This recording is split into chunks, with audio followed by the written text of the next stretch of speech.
The faucet is dripping in the bathroom. It has been the whole night. I haven't gone in yet. Yet. I moved here 2 months ago. It's my first house, and I had no idea what I was getting into. I've been tearing down wallpaper, ripping up carpets, painting everything. And now I'm here, in my bedroom, with half my stuff still in boxes, listening to the faucet drip. Listening to water fill a bathtub.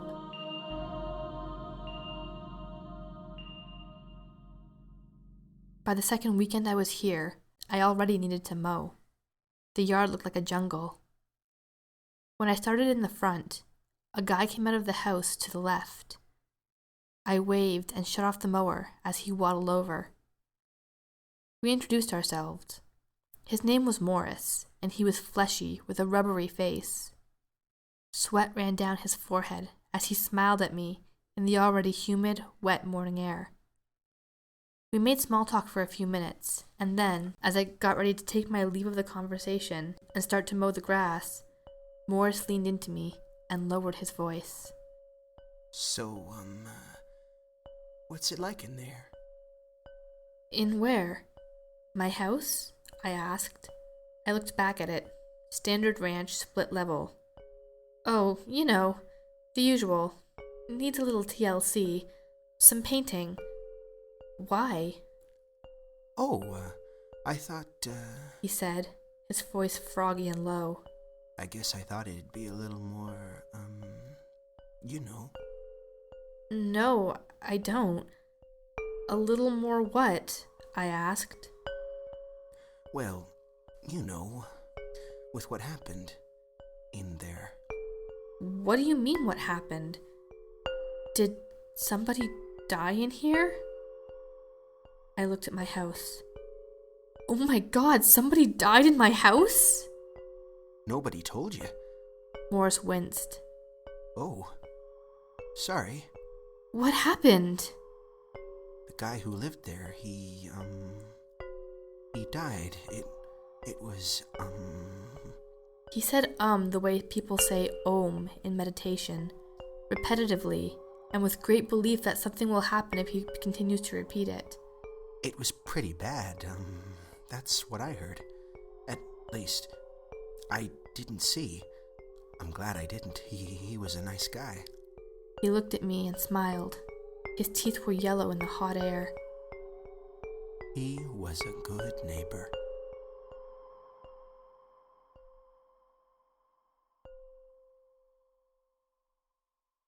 Later that night, as I was trying to get to sleep, I heard the water drip for the first time. A plumber, I thought. I'll have to call a plumber tomorrow. Before I fell asleep, I thought I could hear music from a faraway place. A sound that almost sounded like singing.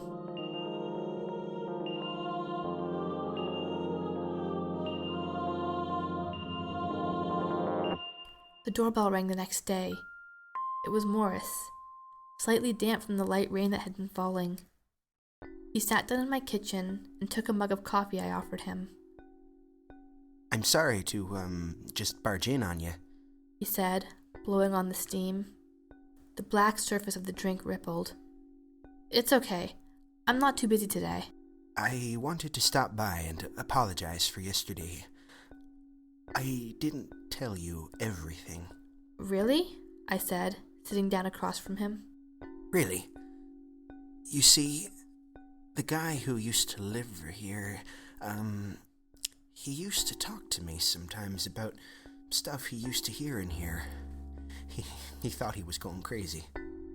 Really? I asked. What did he think was going on? He thought there was something living in his pipes. What? That's what I said. Morris looked at me. His eyes had little splashes of color in the sclera, little brown discolorations. I said, "You're crazy."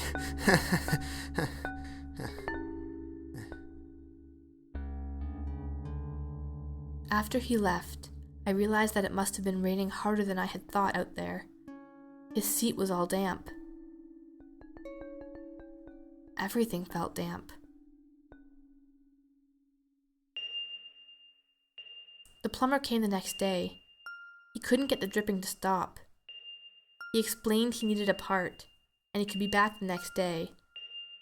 Maybe the day after that. That night, I listened to the dripping. I had gotten used to the rhythm. I kind of liked it, almost. The way it sounded like a song I almost remembered. Right as I was about to fall asleep, I heard a weird noise, a sloshing sound. It sounded almost like stepping. I looked from my bed without sitting up and peered into the hallway. I saw a dark figure moving slowly, very slowly, to the bathroom. There was the noise of wet footsteps. The shadow moved into the bathroom, and the water drops got louder. I could swear I recognized the song. I woke up the next morning. I didn't know I had fallen asleep. The bed had wet spots on it, like something had been dripping on it. I rushed into the hallway outside my bedroom. The ground. There were wet footprints leading into the bathroom. The footprints had too many toes. I called the plumber. The part was still on order. Maybe he'd have it tomorrow.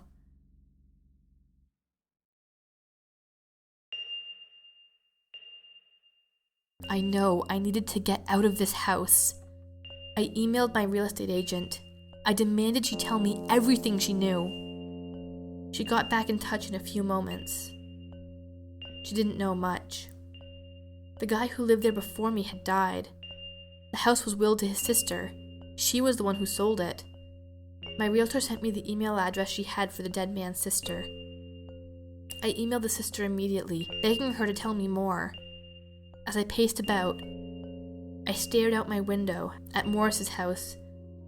In the hot weather, it shimmered, like it was underwater.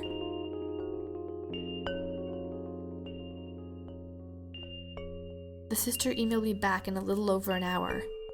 She thanked me for my condolences, and she said all she knew about her brother is that he got very sick living in that house.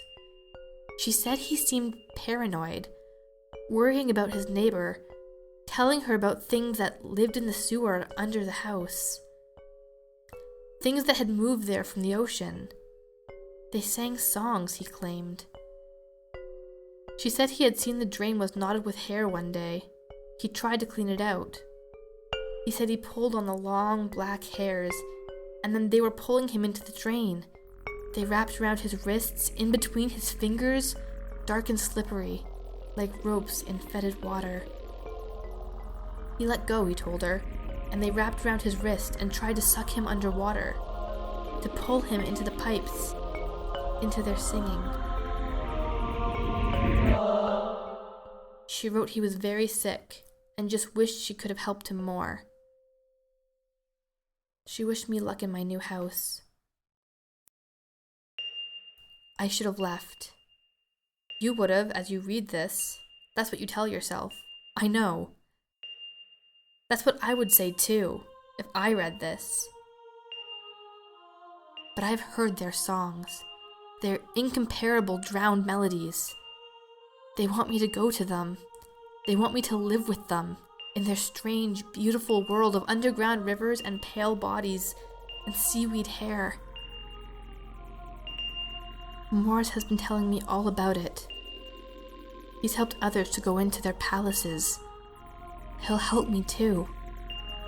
They sent him up here to do that, to help people like me. He's in the bathroom now, filling the bathtub with water. I'm waiting for him to tell me to strip off my clothes and submerge myself in the porcelain, to dive into a brand new ocean, to grow a beautiful new body. The moon in the sky is dry and beautiful and very far away. In the bathroom, the songs are starting. I recognize every word.